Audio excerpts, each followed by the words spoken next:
Coming from PVKK IT college. Present మాకు ఇప్పుడు community project అని ఒకటి ఇచ్చారు. అంటే మా ప్రాజెక్ట్ అయితే మెయిన్ సాయిల్ పొల్యూషను. మన ప్రజెంట్ ఇప్పుడు ఎక్కువ దిగుబడి రావాలని పొలాలకి నార్మల్గా ఫర్టిలైజర్స్ ఏమంటే కొట్టేస్తుంటాం మందులు, మంచి అధిక దిగుబడి రావాలా అవి ఇవన్నీ. మన వాడడం వల్ల భూమి సారం కూడా తగ్గిపోతుంటుంది, మంచి ఫుడ్ కూడా రాదు మనకి ఒక్కోసారి. దానివల్ల హెల్త్ ఇష్యూస్ వస్తుంటాయి, అవి ఇవన్నీ వస్తుంటాయి. మనం దాని బదులు మన పాత పద్ధతి ప్రకారం సేంద్రియ ఎరువులు వాడి అధిక దిగుబడి సాధించి పద్ధతులు దండిగా ఉన్నాయి. మనం పాత పద్ధతులు వాడలేకపోతే ఎరువులు ఎక్కువ వాడడం, పాత లైక్ గోబర్ అట్లాంటివి ఎక్కువ బాగా వాడి మనము మంచి పంటను తీసుకోవచ్చు. ప్రజెంట్ ఇప్పుడు మనం అన్నీ ఎక్కువ పురుగుల మందులు అవి వాడడం వల్ల భూమి సారం కూడా తగ్గిపోతుంది. దానికి తోడు మన పంటలు కూడా ఎప్పుడు ఒకటే రకం పంట వేయకోకుండా డిఫరెంట్ టైప్స్ ఆఫ్ పంటలని క్రాప్ చేసుకుంటాం. అంటే ఈసారి ఒక పంట వేసి నెక్స్ట్ టైం ఇంకోటి మార్చడం వల్ల ఇప్పుడు భూమికి కూడా సారం కూడా పెరుగుతుంది. ఒకటే రకం పంట వేయడం వల్ల మొక్క దానికి కావాల్సిన పోషకాలను అట్లే తీసుకుంటుంది, మిగతావన్నీ అట్లే భూమిలో ఉండిపోతాయి, అవి ఎక్కడ మళ్ళీ యూస్ కాకుండా ఉంటాయి. దాని బదులు మనం పంటని మారుస్తూ ఉంటే అప్పుడప్పుడు దేని పోషకాలు అవి తీసుకొని మన దిగుబడి పెరుగుతుంది, పంట కూడా బాగా వస్తుంది. అలాగే మనము ప్రజెంట్ ఇప్పుడు ఎక్కువ కొంతమంది మందులు కొట్టేసిన తర్వాత కవర్స్ కానీ లేకపోతే బాటిల్స్ కానీ అందరూ ఇట్లా చేనులోనే వదిలేస్తారు. అట్లా వదిలేం వల్ల ఈ భూమిలో కలుస్తాయి, అవి అట్లా ప్లాస్టిక్ కలుషితం అనేది ఎక్కువ అవుతుంది. దానికి తోడు మనం పొలాలు కూడా మామూలుగా పీవీకేకే కాలేజ్ నుంచి వచ్చినావా, సెకండ్ ఇయర్ బీటెక్ చదువుతున్నాము. వాళ్ళు మాకు ఇప్పుడు హాలిడేస్ ఉన్నాయా, జేఎన్టీ వాళ్ళు సెకండ్ ఇయర్ సంబంధించి ప్రాజెక్ట్ ఇచ్చినారు. మాకు పంట ఈ భూమి మట్టి కలుషితం గురించి ప్రాజెక్ట్ అనేది ఇచ్చినారు. రైతులు ఈ మధ్యకాలంలో ఏం చేస్తున్నారంటే మందులు అనేవి ఎక్కువ వాడుతున్నారు, రసాయనాలు అనేవి ఎక్కువ అయిపోయినాయి ఈ రోజుల్లో.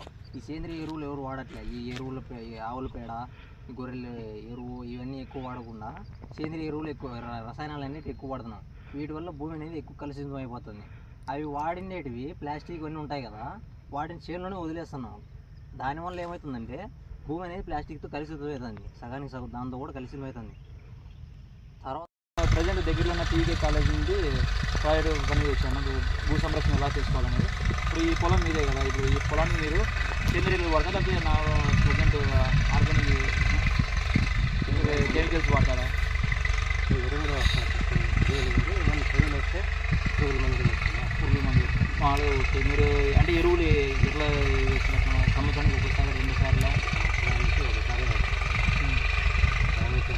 2 సార్లు వేసుకోమంటుంది. అలా ఏదైనా తిరిగితే అట్లా చేస్తే ఒకసారి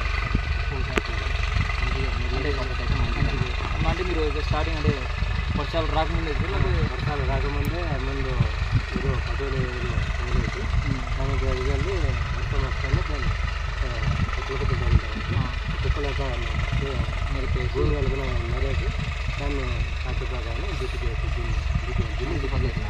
మీరు కొంతమంది రైతులు ఉంటారు కదా, అది పంట అయిపోతే ఏం చేస్తారంటే వాళ్ళు చేతిని చేసేసి అంతా ఒక చోటు గీసి దాన్ని ఎగ్జిబిట్ కాల్చి దాన్ని కలుషితం అనేది ఎక్కువ అవుతుంది. మీరు ఏం చేస్తారంటే మీరు పంట అంతా చేతులు దున్నేసి దాన్ని అలాగే వదిలిపెట్టి అది వర్షం పడుతుంది కుళ్ళిపోయి తర్వాత మళ్ళీ చేతిని తీసి దాన్ని ఎరువుగా మార్చడం వల్ల మీరైతే మంచి పద్ధతి చేస్తున్నారు.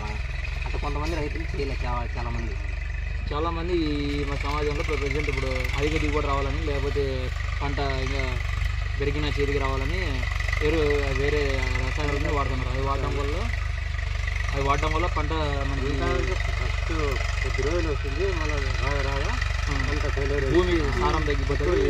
పశువుల పేడ పశువుల పెంట అవన్నీ వేస్తే అది భూమి సారం వస్తుంది. 2-3 ఏళ్ళ వరకు దాన్ని భూసారం బాగా వస్తుంది. అప్పుడప్పుడు పంట మారుస్తూ ఉంటాం. ఏ పంట వేసినామంటే దాంట్లో దిగుబడి బాగా వచ్చింది అనుకో మళ్ళీ అదే వేయకూడదు, వేరే మళ్ళీ ఫెయిల్ అవుతుంది. ఫస్ట్ బాగా వచ్చిందని మళ్ళీ అదే వేస్తే సక్సెస్ కాదు, మళ్ళీ ఫెయిల్. పంట మార్పుడు ఉండాలి, సాయిల్ అనేది బాగుంది.